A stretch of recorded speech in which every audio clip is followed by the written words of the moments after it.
Sinusubaybayan natin ang balita tungkol sa isang ina sa Connecticut na sinasabing tinangkang lasunin ang kanyang hiwalay na asawa gamit ang antifreeze sa alak.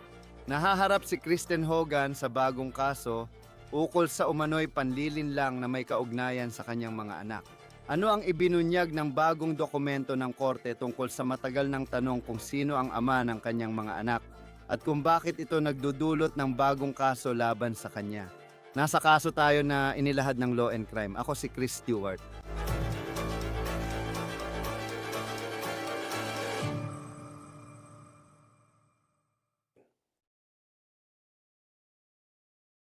Isang ina mula sa Connecticut na nakatira sa isang marangyang bahagi ng estado na iyon, sa isang bahay na nagkakahalaga ng higit sa $1 milyong, ay inaakusahan ng pagpunta sa matinding paraan upang patayin ang kanyang asawa sa pamamagitan ng paglalagay ng lason sa bote ng alak gamit ang antifreeze nang wala siya sa bahay.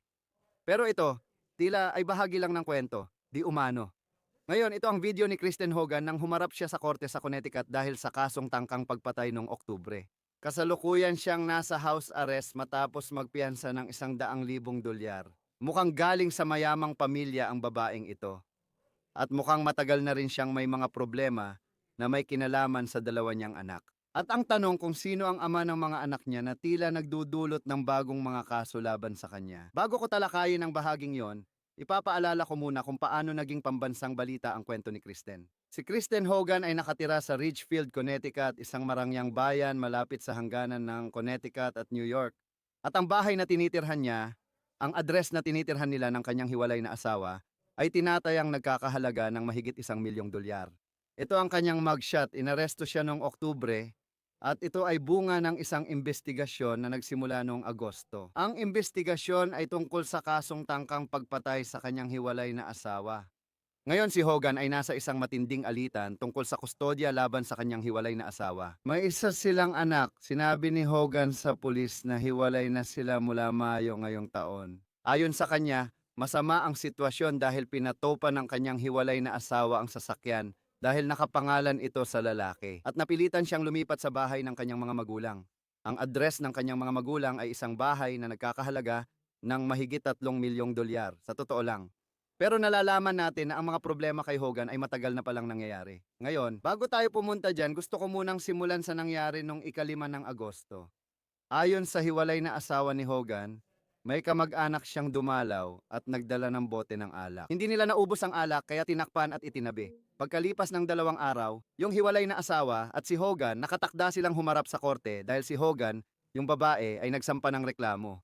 Hindi dumalo si Hogan sa korte kahit siya ang nagreklamo para sa pagdinig. Sabi ng lalaki, habang nasa korte siya at naghihintay kay Hogan, nakatanggap siya ng alerto mula sa kanyang wifi router sa bahay na di umano'y nasa loob ang telepono ni Hogan. Pag-uwi ng biktima, wala si Hogan. Yun ay noong 5 ng Agosto. Lumipat tayo ng 5 araw, 10 ng Agosto. Sabi ng hiwalay na asawa, uminom siya ng kaunting alak mula sa dinner party ilang araw bago yon. Pagkagising kinabukasan, nagsuka siya at kinailangang dalhin sa ospital. Akala ng mga doktor ay inaatake siya sa utak dahil malabo ang pananalita at hirap siyang tumayo. Ayon sa Connecticut State Police. Ngayon, sinuri ng pulisya ng estado ang bote ng alak at lumabas na positibo ito sa bakas ng isang pangunahing sangkap ng antifreeze. At ayon sa kanila, hindi lang iyon ang nag-iisang bagay sa bahay na may lason. Ngayon, habang umuusad ang bahaging ito ng kwento, noong ika-29 ng Setyembre, tumawag ang lalaki sa pulis para sabihin na ang anak nila ni Hogan ay nasa ospital. Ayon sa ulat, pareho raw ang sintomas ng bata sa mga naranasan niya noon. Ayon sa ulat, sinabi ni Hogan sa mga social worker na posibleng nilalaso ng hiwalay niyang asawa ang anak nila. Dahil sa mga aligasyon, pinaalis ng seguridad ng ospital ang hiwalay na asawa. Kinausap ng pulis si Hogan at sinabi niyang pinaniniwalaan niyang nilalason ng hiwalay niyang asawa ang anak nila. Sinabi niyang magkasama sila ng lalaki na nakatira full-time, pero ayon sa hiwalay niyang asawa, hindi raw ito totoo. Pero may buong access siya sa bahay. Sinabi ni Hogan sa pulis na hindi siya nakapunta sa pagdinig sa korte para sa reklamo na isinampa niya dahil kasama raw niya ang kanyang pamilya sa Rhode Island. Ngayon, iyon ang araw na sinasabing nasa loob ng bahay ang telepono ni Hogan. Sinabi ng pulis sa kanya ang nakita nila sa search history niya, kaya naging mas nakakagulat ang kwento. Si Hogan di umano ay naghahanap tungkol sa potassium cyanide, potassium ferricide, citrate cyanide, potassium thiocyanate, at monoethylene glycol. Dagdag pa rito, di umano'y hinanap niya kung gaano karami sa mga substansyang iyon ang nakakamatay at saan mabibili ang mga ito. Iniulat na naghanap siya ng iba't ibang sukat tulad ng kilo sa libra at mukhang hindi pa siya tapos. Di umano, naghanap din siya ng quote, parusa sa hindi pagdalo sa sariling mosyon sa korte. Ngayon, nangyari ito isang araw bago hindi sumipot si Hogan sa pagdinig kasama ang kanyang hiwalay na asawa. Nang tanungin sa search history, sinabi umano ni Hogan na hindi niya alam ang sinasabi ng pulis. At ang salitang kinilala lang niya ay cyanide. Sabi niya, mula raw sa palabas na Psych na baka natatandaan mo, umere sa United States of America mula 2006 hanggang 2014. Ngayon si Hogan habang nagpapatuloy ang usapan ay nilalagay ko yan sa panipi na bumili siya ng monoethylene glycol sa Amazon nung Hulyo para linisin ang carpet sa bahay ng nanay niya. Pagkatapos, mas inilatag pa ng pulisya ang kanilang mga baraha. Ayon sa mga dokumento ng korte, sinabi nila, base sa impormasyon ng Wi-Fi, alam nilang nasa loob siya ng bahay ng hiwalay niyang asawa at sinabi rin nila sa kanya kung paano ito na ospital. Gamit ang parehong kemikal na sinabi niyang in-order para linisin ang carpet ng kanyang ina, lumalabas na si Hogan ay tila umamin na rin sa isang antas. Sinabi niya sa pulisya na wala siyang intensyong patayin ang hiwalay niyang asawa, kundi gusto lang niyang magkasakit ito bilang ganti sa pagiging abusado nito sa kanya. Ngayon, ipapakita ko sa inyo kung ano ang sinasabi ng kanyang mga abogado tungkol sa bahaging iyon ng kasong ito sa ilang sandali. Ayon sa ulat, sinabi ni Hogan na hindi niya nasukat ang inilagay niya sa bote ng alak. Nang tanungin kung naglagay pa siya ng lason sa ibang parte ng bahay, inamin niyang ginawa niya ito sa isang bote ng iced tea. Sabi niya, walang paraan na ang kanyang anak o kahit sinong bata ay makakainom ng tsaa na iyon. Sinabi niya na hinanap niya kung ilang kemikal ang nakakamatay matapos malaman na naospital ang kanyang hiwalay na asawa. Hindi na bago yon. Inaresto si Hogan at kinasuhan ng tangkang pagpatay dahil sa umano'y paglalagay ng antifreeze sa bote ng alak ng asawa niya. Kinasuhan din siya ng panghihimasok sa opisyal. Lumabas si Hogan sa korte kasama ang mga abogado niya na nagsabing maglalagak siya ng 100,000 na cash para sa piyansa. Mukhang nagmula ang babaeng ito sa mayamang pamilya. Pinayagan din siyang manirahan sa Massachusetts sa home confinement kasama ang kanyang lolo't lola. Lumalabas siya ng estado dahil ipinag-utos ng Department of Children and Families na hindi siya pwedeng manatili sa bahay ng magulang niya sa Connecticut, sa mahigit $3 milyong na bahay kung saan siya nakatira. Magsusuot siya ng Global Positioning System Monitor at makikipagkita sa parole officer lingguhan. Si Hogan ay pumunta sa ospital para masuri ang kanyang kalusugan sa pag-iisip bago siya tumungo sa Massachusetts matapos magpiyansa. Sa kasong iyon, hindi inaasahang haharap si Hogan sa korte hanggang susunod na taon. Pero may bagong kaso na kinakaharap ang inang ito. Si Kristen Hogan ay kusang sumuko sa pulisya sa Connecticut noong 11 ng Disyembre at ito ang bago niyang mugshot. 3 kaso ng perjury at 1 kaso ng pakikialam sa ebidensya ang bagong isinampa laban kay Hogan, kaya ito ang dahilan. Ayon sa pulisya, inaresto nila si Hogan sa kasong tangkang pagpatay. Nadiskubre nilang sangkot umano siya sa mapanlinlang na gawain, kaugnay ng laban sa kustodya ng kanyang mga anak. Batay sa record ng korte ng Connecticut, malaking tanong pa rin kung sino ang ama ng dalawa niyang anak. Sabi ng pulisya, nanganak si Hogan ng unang anak niya noong Setyembre 2020. Ayon sa record ng korte, si Hogan ay kasal sa ibang lalaki mula Marso 2020 hanggang Oktubre 2021. Sabi ng pulisya, lumabas sa paternity test na hindi siya ang ama ng unang anak. Ang kanyang hiwalay na asawa na umano'y tinangka niyang patayin gamit ang antifreeze sa bote ng alak, ang ama ng batang iyon. Ipinanganak ni Hogan ang anak niyang lalaki noong Oktubre 2021 kasabay ng kanyang divorce mula sa isa pang lalaki. Ayon sa pulisya, sinabi ni Hogan na alam niya ang ama pero ayaw niyang ibunyag ang pangalan. Ito ang sanhi ng pagtatalo kaya humiling sila ng DNA test. Ayon sa pulisya, may isang pampublikong investigador na sumunod kay Hogan papunta sa DNA appointment noong Abril 2024. Sabi ng mga pampublikong investigador, nakita nilang may batang lalaki na dinala ni Hogan sa appointment na yon at sinundan nila siya ng ilang oras. Pagkatapos noon, lumabas ang resulta ng testing at ipinakita na hindi lang ang hiwalay niyang asawa ang hindi ama ng bata, kundi pati siya ay hindi rin ina ng bata. Paano nangyari yon? Ito ang sabi ng pulisya. Ayon sa pulisya, dinala ni Hogan ang kanyang pamangkin sa appointment na yon, hindi ang kanyang anak. Kaya yun ang tinutukoy nating mapanlinlang na ginawa. Ayon sa pulisya, makikita sa surveillance na kasama ni Hogan ang kanyang ina sa DNA appointment. Pero itinatanggi ng abogado ng ina ni Hogan na alam ng kanyang kliyente ang umano'y plano ng kanyang anak na dalhin ang anak ng kanyang kapatid para magpa-DNA test upang di umano'y iligaw ang lahat sa totoong nangyari. Sinabi rin ng state police na nakausap nila ang kapatid ni Hogan na ina ng batang dinala ni Hogan sa DNA test. At sinabi niya na wala siyang kaalam-alam na gagawin umano ito ng kanyang kapatid at sinabi rin niya na hindi siya naniniwala na sangkot ang kanilang ina sa umano'y planong ito. Si Hogan ay may piyansang 50,000 at haharap sa korte para sa mga bagong kaso sa Disyembre 23.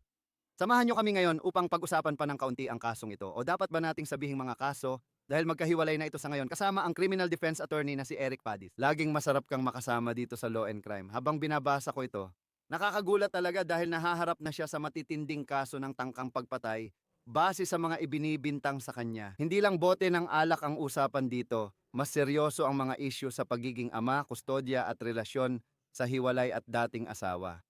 Ano ang reaksyon mo nang mabasa mong may kaso na siyang isinampa ng pulis? Naku Chris, sa tingin ko isang bagay na napansin ko bilang isang trend ay kung gaano kabilis lumala ang mga pangyayari.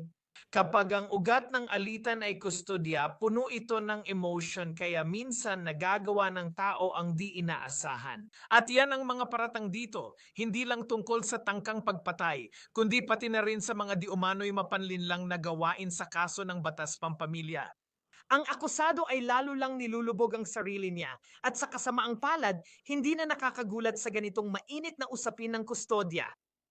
Kung titingnan parang magkahiwalay ito. Sa ngayon may kasong tangkang pagpatay na isinasagawa. Nakatakda siyang humarap sa korte sa susunod na taon para doon. Nakalaya siya sa piyansa. Pero dito naman, haharap siya sa korte para sa mga bagong kasong ito. Disyembre 23. Ano kaya ang tsansang manatili silang magkahiwalay? Kung ako ang taga-usig, maring pag-aralan ko kung pwedeng pagsamahin ang mga kasong ito. Talagang may isang karaniwang tema na nag-uugnay sa mga ito. Ang alitan sa pamilya ay tila naging motibo para sa tangkang pagpatay at sa kontekstong iyon umano nangyari ang mga mapanlinlang na taktika sa DNA. Kasama rito ang magkatulad na partido, parehong akusado at pamilya ang sangkot. Sa kabilang banda, kung ako ang depensa, ginagawa ko ang lahat ng aking makakaya para mapanatiling magkahiwalay ang mga ito. Dahil ayaw mong marinig ng hurado sa isang kasong tangkang pagpatay ang tungkol sa umano'y mga lihim na hakbang na ginawa sa kaso ng DNA na maaring makaapekto sa kredibilidad ng akusado. Ano ang mga dapat isaalang-alang sa pagpapasya kung pagsasamahin ang mga ganitong kaso? Iba-iba ang patakaran ng bawat jurisdiction tulad sa Colorado kung saan ako nagpa-practice. Isa sa posibleng patakaran ay kung ito ay mula sa isang serya ng criminal na transaction na nagdulot ng pangunahing pangyayari. At dito, medyo mapagdedebatehan yan, di ba? Nangyari muna ang tungkol sa DNA bago pa ang di umano'y pagkalason. So pagsasamahin ba ang mga iyon? Kung ako ang depensa, sasabihin ko, Hoy hukom, hindi mo dapat pagsamahin ang mga ito dahil magkakaroon ito ng hindi makatarungang epekto laban sa kliyente ko. Kahit na may kaugnayan ng dalawang kaso, maririnig ng hurado ang tungkol sa DNA na ito at maaaring gamitin iyon laban sa kliyente sa kasong tangkang pagpatay. Kaya tingin ko pagsisikapan talaga ng depensa na paghiwalayin ang mga kasong ito hanggat kaya. Sa palagay ko, kung ikaw ay piskal at sinusubukang ipakita kung sino siya sa kasong tangkang pagpatay, ang taong ito nagagawa ng matitinding hakbang para umano'y subukang patayin ang kanyang hiwalay na asawa, alam ko na sabi ng depensa na magulo at toxic talaga ang palitan ng argumento nila ng kanyang dating asawa. Pero ngayon, dinagdag pa na inaakusahan siyang dinala ang kanyang pamangkin at ipinakilalang anak niya para sa isang DNA test. Alam mo sa kaso ng tangkang pagpatay, talagang masama ang tingin sa kanya. Kahit magkahiwalay ang mga kaso, pwedeng sabihin ng piskal, well, inaasunto rin siya sa kabilang kaso at ito ang paratang sa kanya. Pwede mo bang gamitin yon at idagdag sa kaso mo tungkol sa attempted murder na kaso? Alam mo, kahit magkahiwalay ang mga kaso, maring may ilang detalye sa isang kaso na mahalaga rin sa kabilang kaso. Kaya dito bilang isang piskal, gusto mong ikwento ang buong pangyayari sa hurado, gusto mong magsimula sa simula at ipakita kung paano ito lumala. Ano ang mga pangyayaring nag-udyok na naging dahilan ng umano'y paratang ng pagkalason? And alam mo, ang panlilinlang sa kaso ng batas ng pamilya ay bahagi na rin noon. Kaya kung ako ang taga-usig, siguradong babanggitin ko ang mga pangyayaring iyon. At saka Chris, kung magbibigay ng testimonya ang akusado sa kasong tangkang pagpatay, sa tingin ko, binubuksan nito ang pinto para mailahad ang mga mapanlinlang na gawain niya noon dahil nakakaapekto ito sa kanyang kredibilidad. Sasabihin ng mga taga-usig na dapat malaman ito ng hurado.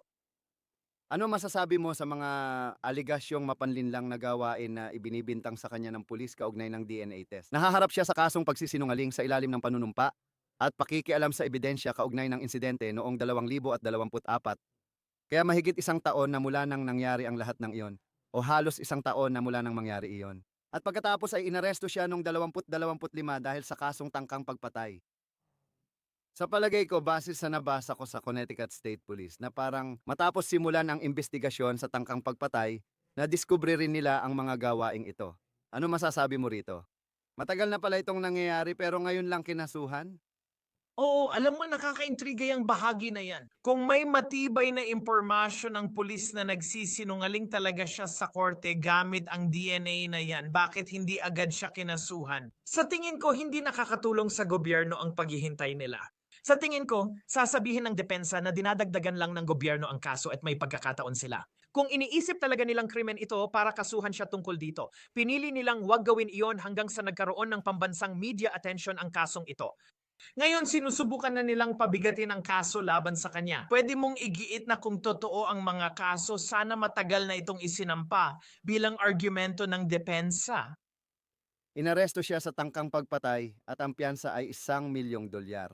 Mukhang galing siya sa mayamang pamilya, mukhang may pera sila. Ibig kong sabihin, base lang sa bahay na tinitirhan niya, pati na rin sa bahay ng mga magulang niya na kinaroroonan niya, ang mga abogadong kaya niyang kunin, nagbayad siya ng $100,000 na cash. Kaya mula noon ay nasa house arrest na siya sa Massachusetts. Pwedeng maapektuhan ng bagong kaso ang piyansa niya sa kabila lalo kung may piskal na magsasabing hindi lang siya inaakusahan sa ginawa gamit ang bote ng alak. Ginawa rin niya ito kasabay sa kanyang pamangkin at anak. At ayon sa mga dokumento ng pulis na nabasa namin, mukhang wala talagang alam ang nanay niya o ang kapatid niya na ginagawa niya ito. Ayon sa mga dokumento ng pulis, literal niyang dinala ang bata sa DNA test nang hindi alam ng iba. Kung ako ang piskal, agad akong magsusumite ng motion para subukang taasan ang piyansa niya base sa bagong pangyayaring ito. Ito ang dahilan. Sa piyansa, kung papayagan ng hukom ang isang tao na makalaya, isang bagay na iniisip agad ay kung mapagkakatiwalaan ba ang akusado na sumunod sa mga utos ng korte habang tumatakbo ang kaso at siya ay nasa piyansa. Kung ako ang taga-usig, sasabihin ko, ipinakita niya. Hindi lang siya sumusuway sa utos ng korte, kundi niloloko pa niya ito para mapabuti ang sarili niyang kalagayan. At dahil dito, hindi siya mapagkakatiwalaan na palayain at dapat itaas ang piyansa. Hindi ako magugulat kung ang ganitong motion ay isusulong ng gobyerno. Karamihan ng mga kaso sa family court ay sibil. Tinitingnan mo ang mga record ng korte at maraming mosyon para subukan ang pagiging ama ng mga bata. Matagal na itong issue. Gaano kadalas nangyayari ang paglipat mula sa sibil na korte papunta sa kriminal na korte gaya ng nakikita natin? Nakakabahala kung gaano kadalas. Nakakalungkot, napakaraming nangyayari sa mga kasong diborsyo na nakakapagpasiklab ng damdamin at lumalampas na sa legal na hangganan. Alam niyo, mataas ang pusta rito, di ba? Anak nila ang nakataya, kaya handa silang gawin ang lahat, minsan sobra pa, para makuha ang gusto nila sa ganong kaso. At dito, may mga paratang na nagsinungaling siya sa ilalim ng panunumpa at niloko rin ng korte tungkol sa uri ng ebidensyang DNA na isinumite alinsunod sa utos ng korte. Alam niyang titingnan ito ng hukom kaya sinubukan niya itong lokohin. Malaking problema ito para sa kanya. Naaalala ko pagkatapos ng pagdinig sa piyansa niya kung saan naglagak siya ng $100,000 na cash ayon sa mga abogado niya. Pagkatapos daw noon, magpapasuri siya ng kalusugan ng isip.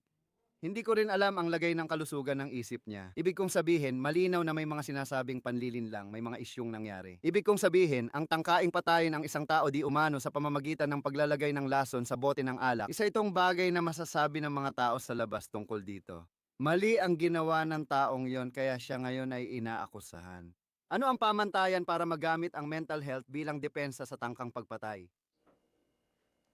Alam mo Chris, mataas talaga ang pamantayan diyan. Hindi ito gaya ng sa pelikula na madalas natatakas ang hindi guilty dahil sa kabaliwan. Hindi iyon ang realidad. Karaniwan, ang pamantayan ay dapat may sakit sa pag-iisip or depekto ang akusado na pumigil sa kanya na maunawaan ang mali sa kanyang ginawa. Dahil sa kanyang sakit sa pag-iisip, hindi niya kayang pag-iba-ibahin ang tama at mali. Mataas talaga ang pamantayang iyon. Ano bang sakit sa pag-iisip yon? Minsan napag-uusapan natin ang schizophrenia, bipolar disorder at iba pa. Wala akong alam na ganong diagnosis na inilabas sa publiko sa kasong ganito. Pero para sabihing hindi niya alam na mali ang ginagawa niya, parang nababawasan yon ng planadong paraan ng panlilinlang na sinasabing ginawa niya sa pagbibigay ng DNA ng pamangkin niya at pinapalabas na sa iba ito.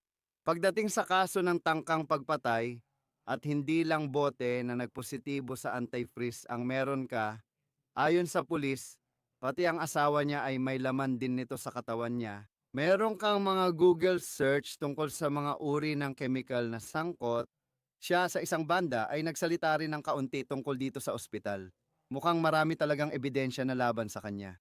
Mukhang may mga mamahaling abogado siyang kakampi dahil may kaya ang pamilya niya. Ano kayang ginagawa ng mga abogadong yon habang binubuo ang depensa nila sa kasong tangkang pagpatay? Oo, ang tangkang pagpatay ay mabigat na paratang mula sa pananaw ng depensa. Kailangan mong busisiin ito, kailangan mong tingnan ang mga elemento nito at itanong, uy, sapat ba talaga ang ebidensya para sa isang particular na elemento? Kaya para sa tangkang pagpatay, kailangan nilang patunayan na sinadya niyang subukang pumatay ng tao na iyon talaga ang layunin niya, ang subukang patayin siya. At sa tingin ko, may ilang ulat na nagsasabing maaring ganito ang depensa niya. Uy, nataranta siya at gumawa siya ng maling decision. Pero gusto lang talaga niyang saktan siya, hindi kitilin ang buhay nito. May ilang ulat na ganun ang sinasabi. Kung ganun nga, kung mapaniwala ng depensa ang hurado dyan, mas magaan na kaso iyon na, alam mo, ilang taon lang sa kulungan ang maaring ipataw kumpara sa mga dekada at dekada. Malaki talaga ang pagkakaiba ng attempted murder sa mas magaan na kaso, kaya tingin ko iyon ang ipaglalaban nila sa hurado. Paano yun gumagana? Halimbawa, kung kinasuhan siya ng attempted murder at napatunayan dahil sa kanyang pahayag, isang bagay na parang hindi ko naman talaga gustong patayin siya. At kung iyon talaga ang depensa niya at paniwalaan yun ng hurado, ibig sabihin, ay hindi siya guilty sa attempted murder. Paano nangyayari na bigla ka na lang makakasuhan ng mas magaan? Eh ginawa pa rin naman niya. Kung totoo ito, nilagyan niya ng anti-freeze ang alak. Sa maraming jurisdiction tulad ng Colorado kung saan ako nagpa-practice, may tinatawag silang lesser included offense at lesser non-included offenses. Sa madaling sabi, kung may nililitis sa attempted murder pero di mapatunayan ang intention pumatay, kung mapapatunayan lang ang intensyong manakit, maaring gawing mas mababang kaso tulad ng assault. Ngayon, sa maraming jurisdiction, ang simpleng assault ay isang misdemeanor lang. Ngayon, magiging assault ba ito na may intention na magdulot ng pinsala sa katawan? Lahat ng ito ay mga detalye na pwedeng himayin sa paglilitis. Pero kahit hindi nila siya mapanagot sa pinakamabigat na kaso, hindi ibig sabihin na ligtas na siya sa iba pang mahahalagang kaso na maaring mas magaan ang parusa. Nakapagpiyansa siya ngayon, samantalang karamihan ng inakusahan ng tangkang pagpatay ay hindi nakakalabas ng kulungan hanggang paglilitis. At kung sila nga ba ay nagkasala o inosente. Sa kaso niya, nakapagpiyansa siya ng $100,000. Anong masasabi mo dito? Kasi may magsasabi, ayan, may pera siya. At sila ay nakakalaya at hindi na kailangang manatili sa kulungan. Habang bukas pa ang kaso, marami ang di kayang maglabas ng $100,000 cash. Malaking pagbabago ito kapag ang isang akusado ay nakakabayad ng piyansa at nakakawala sa kustodya para lumaban mula sa labas. Tingnan mo, kapag nakakulong ang mga kliyente ko, hindi ko sila pwedeng padalhan ng email or i-text para sa mabilis na information. Hindi ko rin magawa ang tuloy-tuloy na communication. Kailangan ko pang pumunta at mag-sumite ng physical na dokumento sa kanila para masuri, kaya tumatagal pa. Tatawag sila makalipas ang isang linggo at magsasabi ng kanilang puna. Lahat ng iyon ay matatapos sana sa 20 minuto kung wala sa kustodya ang tao, kaya bumabagal ang proseso ng representation kapag nasa kustodya ang individual. Maraming tao ang walang pagkakataon. Ang pinansyal na kakayahan tulad ng ginawa ng akusadong ito para makalabas ng kustodya at labanan ito ng buong lakas. Oo, tingnan natin ang susunod. Ang bagong pangyayari ay lalong nagpalito sa sitwasyon. Binabasa lang namin ang mga dokumento ng korte at inaalam kung anong uri ng parusa kung meron man ang maaaring kaharapin ng babaeng ito. Tiyak na interesante ang kwentong ito. Abangan ang susunod na mangyayari. Eric Padis, abogadong tagapagtanggol mula Colorado. Maraming salamat gaya ng dati sa pagbibigay ng oras para makasama kami dito sa Law and Crime. Pinahahalagahan namin ito. Salamat sa pag-imbita, Chris. Si Hogan ay babalik sa Korte Disyembre 23 para sa kasong perjury. Sa tangkang pagpatay, babalik siya sa korte sa Enero. Dito nagtatapos ang kaso mula sa Law and Crime. Mag-subscribe sa YouTube at Spotify. Ako si Chris Stewart. Hanggang sa susunod.